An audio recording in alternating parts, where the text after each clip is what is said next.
सुबह 10 बजे के करीब मीना बुआ अचानक घर आई और मुझे देखते ही जोशीले लहजे में बोली, शिखा, फटाफट तैयार हो जा, तू और मैं बाहर घूमने चल रहे हैं। कहाँ? मैंने फौरन खुश होकर पूछा। घर से निकलने के बाद मालूम हो जाएगा, तू जल्दी से तैयार तो हो जा। क्या मोहित को भी साथ ले चलूं? मैंने अपने 3 वर्षीय बेटे के बारे में पूछा। अरे, उसे उसकी नानी संभाल लेंगी। मैंने सवालिया नजरों से माँ की तरफ देखा। मोहित को रखने के लिए हाँ कहते हुए माँ कई दिनों के बाद मेरी तरफ देखकर मुस्कुराई। मीना बुआ के साथ मेरी हमेशा से बहुत अच्छी पटती रही है। स्मार्ट, सुंदर और समझदार होने के साथ साथ उनका स्वभाव भी मस्ती भरा है। फूफा जी को जब से दिल की बीमारी ने पकड़ा है, वे ही उनका बिजनेस सलीके से संभाल रही हैं। बुआ, आज फैक्ट्री जाना कैसे टाल दिया? घर से बाहर निकलते ही मैंने पूछा। मैंने सोचा 2 से 4 दिनों में तू ससुराल लौट जाएगी तो तेरे साथ घूमने का मौका कहाँ मिलेगा। तेरे फूफाजी की बीमारी के कारण कभी कभी उदास हो जाती हूँ। सोचा आज तेरे साथ घूम फिर कर गपशप करूंगी तो मन बहल जाएगा। सचमुच बुआ ने 2 घंटे तक मुझे खूब ऐश कराई। हमने एक अच्छे रेस्तरां में खाया पिया और शॉपिंग की। मैं सोच रही थी कि अब हम घर लौटेंगे, पर बुआ ने एक बहुमंजिला इमारत के सामने गाड़ी रोकी। मेरे कुछ पूछने से पहले ही बुआ झेंपे से अंदाज में मुस्कुराते हुए बोली, हम दोनों एक पुराने जानकार से मिलने चल रहे हैं। इस व्यक्ति से आज मैं करीब 15 साल बाद मिलूंगी। कौन है ये व्यक्ति? राकेश नाम है उनका। वे मेरे साथ कॉलेज में पढ़े भी हैं और 15 साल पहले हम पड़ोसी भी थे। फिर क्या ये कहीं बाहर चले गए थे जो 15 साल तक आपकी इनसे मुलाकात नहीं हुई? मैंने कार से उतरते हुए पूछा। ये बाहर तो नहीं गए थे, पर हमारे परिवारों के बीच संपर्क नहीं रहा। क्यों? वह तुम हमारी बातें सुनकर समझ जाओगी। बुआ की आंखों में शरारत भरी चमक उभरी। बस तुम राकेश के सामने एक बात का ध्यान रखना। किस बात का बुआ? इसका कि तुम मेरी भतीजी नहीं बल्कि पड़ोसिन की बेटी हो। तभी फे और मैं खुलकर बातें कर पाएंगे। मैं उनकी लच्छेदार बातें सुनने ही इतने सालों बाद आई हूँ। बुआ, चक्कर क्या है? जरा खुलकर बताओ ना। मेरी यह बात सुनकर बुआ जिस शोक अदा से हंसी, वह मुझे उलझन का शिकार बना गई थी।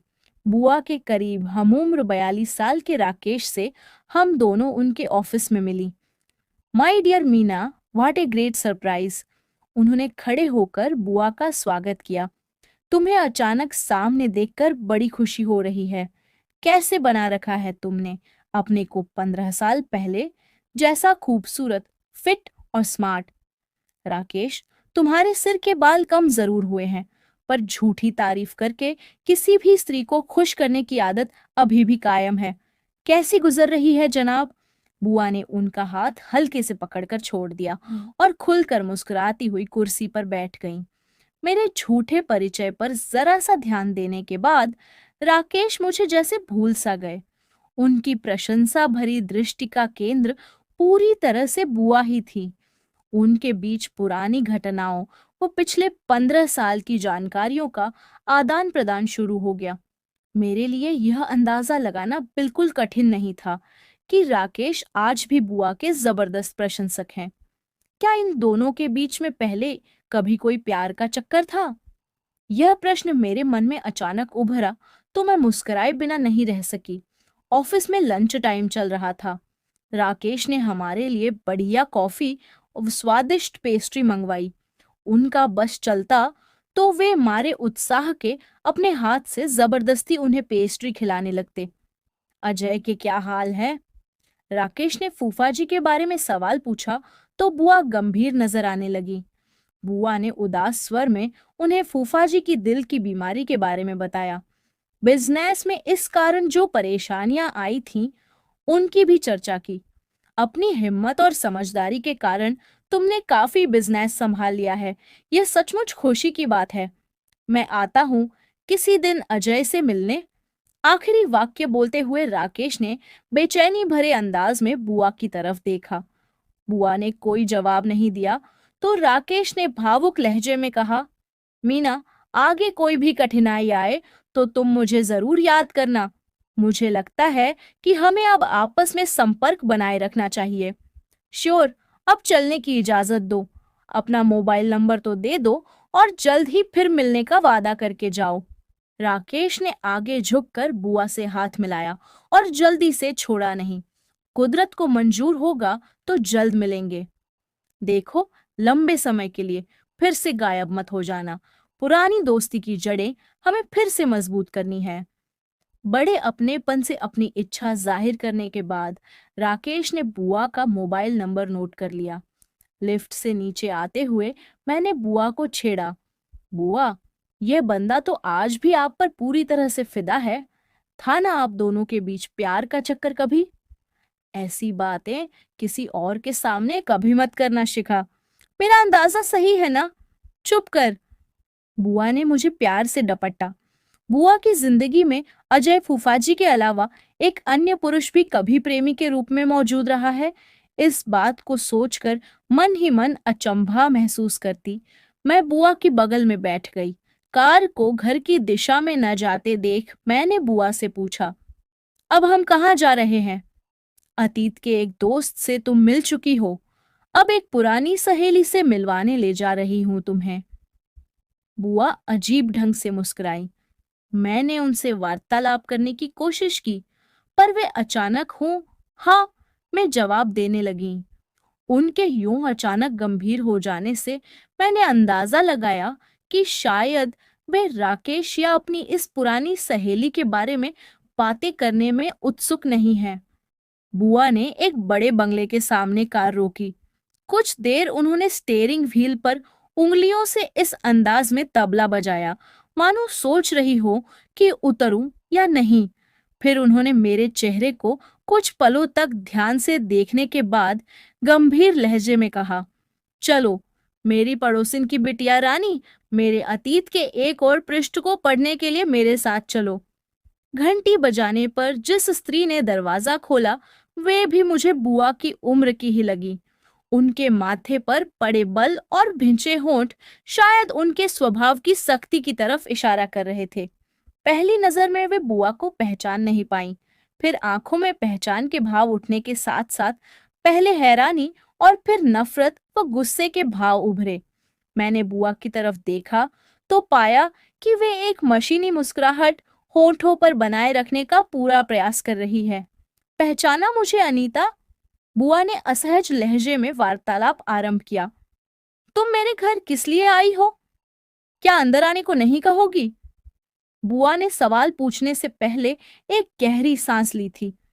सॉरी, अपने घर के दरवाजे मैंने बहुत पहले तुम्हारे लिए बंद कर दिए थे। आज 15 साल बाद भी मुझसे तुम्हारी नाराजगी खत्म नहीं हुई।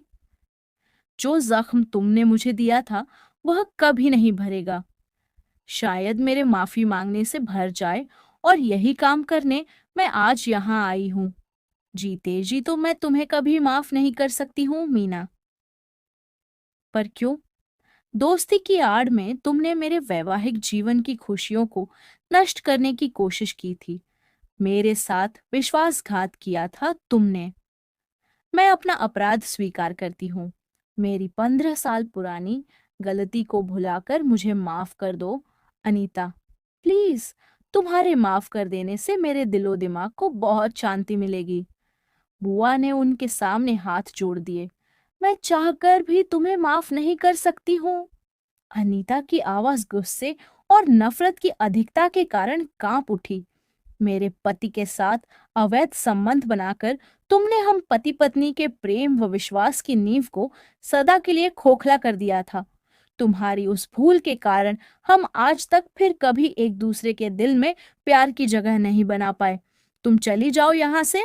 I hate you. अनीता की ऊंची आवाज सुनकर एक किशोर लड़की घर के अंदर से हमारे पास आ पहुंची। उसका चेहरा अनीता की बातें सुन लेने के कारण गुस्से से तमतमा रहा था।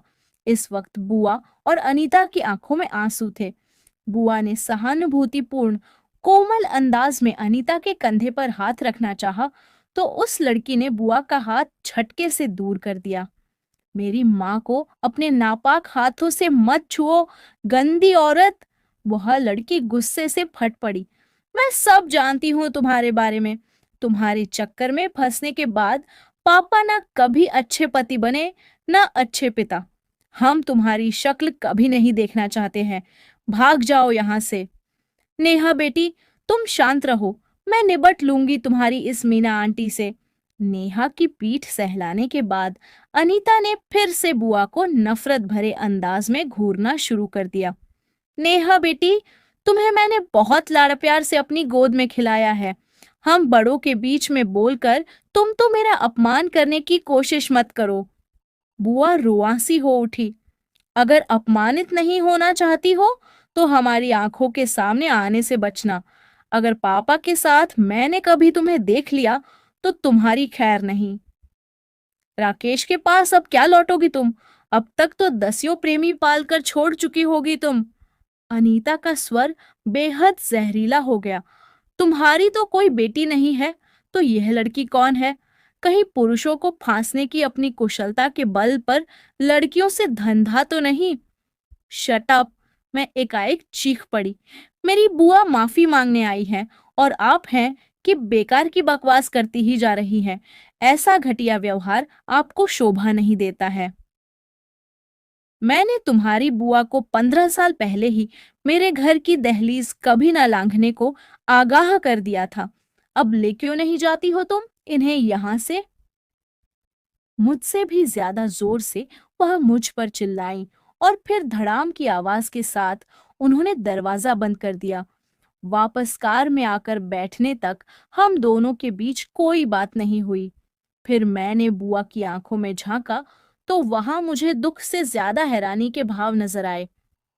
मुझे इन पति पत्नी बेटी का ध्यान कभी कभी आता है, पर इनके दिलों में कितना गुस्सा, कितनी नफरत भरी हुई है आज भी मेरे प्रति।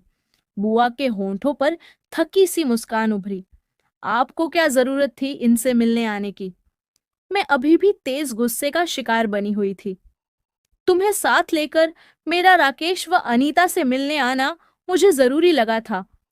बुआ ने अर्थपूर्ण अंदाज में मेरी तरफ देखा। ऐसा क्यों कह रही हो बुआ? अपराध बोध की एक तेज लहर अचानक मेरे मन में उठकर मुझे सुस्त सा कर गई। शिखा बेटी, 15 साल पहले मैंने राकेश से अवैध संबंध बनाने की नासमझी की थी। इस कारण मैंने अनीता की दोस्ती खोकर उसे सदा के लिए अपना दुश्मन बना लिया। आज उसकी बेटी भी मुझसे नफरत करती है। तूने देखा ना कि राकेश की दिलचस्पी आज भी मेरे साथ अवैध प्रेम का चक्कर फिर से शुरू करने में है। कुछ पुरुषों का स्वभाव ऐसा ही होता है। शायद तुम्हारा दोस्त नवीन भी इसी श्रेणी का एक दिलफेंक खिलाड़ी है। बुआ की पैनी नजरों का सामना न कर पाने के कारण मैंने नजरें झुका ली। मुझे चुप देखकर बुआ ने मुझे समझाया, देख शिखा, तुम्हारी अच्छी सहेली वंदना का भाई तुम्हारी ही तरह शादीशुदा है। कभी तुम दोनों एक दूसरे से प्यार करते थे, पर अब उस प्यार को जिंदा करने की ना समझी मत करो प्लीज। ऐसी कोई बात नहीं है बुआ। झूठ बोलने के कारण मेरी आवाज बेहद भारी सी हो गई थी। मुझसे असलियत छिपाने का क्या फायदा है शिखा? तुम मायके आती हो तो उससे मिलने जाती हो। वंदना को तुम्हारी ससुराल में लाने व छोड़ने के बहाने नवीन तुम्हारे पति संजय का भी दोस्त बन गया है। बिल्कुल ऐसी ही परिस्थितियां 15 साल पहले तब थीं, जब मैंने मर्यादाओं को तोड़कर राकेश से अवैध संबंध कायम कर लिए थे। मैंने अपनी सफाई में कुछ बोलने के लिए मुंह खोला ही था कि बुआ उत्तेजित लहजे में आगे बोली, पहले मुझे अपनी बात पूरी कर लेने दो शिखा। राकेश और मैं भी यही सोचते थे कि हम अपने संबंधों के बारे में अजय या अनीता को कभी कुछ पता नहीं लगने देंगे, पर ऐसे चक्कर कभी छिपाए नहीं छिपते। हमारे उस एक गलत कदम के परिणाम की ही झलक तुम्हें अनीता व नेहा के व्यवहार में दिखी ही है। कहीं सारी बात तुम्हारे फूफाजी को मालूम हो जाती तो मेरे वैवाहिक जीवन की खुशियों व सुरक्षा की नींव भी जरूर खोखली हो जाती। अपने जीवन साथी के चरित्र पर लगे धब्बे को भुलाना आसान नहीं होता। नवीन से संबंध बनाए रखने की मूर्खता करके अपने व उसके वैवाहिक जीवन की खुशियों को दांव पर लगाने का खतरा मत मोल ले मेरी बच्ची। बुआ ने झुककर मुझे अपनी छाती से लगाया तो मेरी आंखों से आंसू बह निकले। मेरा मन अजीब से डर का शिकार हो गया था। रह रहकर अनीता और नेहा की गुस्से व नफरत भरी आंखें याद आ रही थीं। संजय को नवीन और मेरे संबंध की जानकारी लग गई तो क्या होगा? इस सवाल का जवाब सोचना शुरू करते ही बदन कांप उठा। माँ ने आपको सब बताकर अच्छा ही किया बुआ। आपकी हिम्मत व समझदारी के कारण जो मुझे देखने सुनने को मिला उसने मेरी आंखें खोल दी हैं। मैं वादा करती हूँ कि गलत राह पर अब मेरा एक कदम भी और नहीं उठेगा। बुआ को यह वादा देते हुए मेरा आत्मविश्वास लौट आया था और निडर भाव से उनकी आंखों में देख पाना मेरे दृढ़ निश्चय की घोषणा कर रहा था। दोस्तों, यह कहानी आपको कैसी लगी कमेंट करके जरूर बताएं। वीडियो को लाइक करें, शेयर करें, चैनल को सब्सक्राइब जरूर करें। धन्यवाद।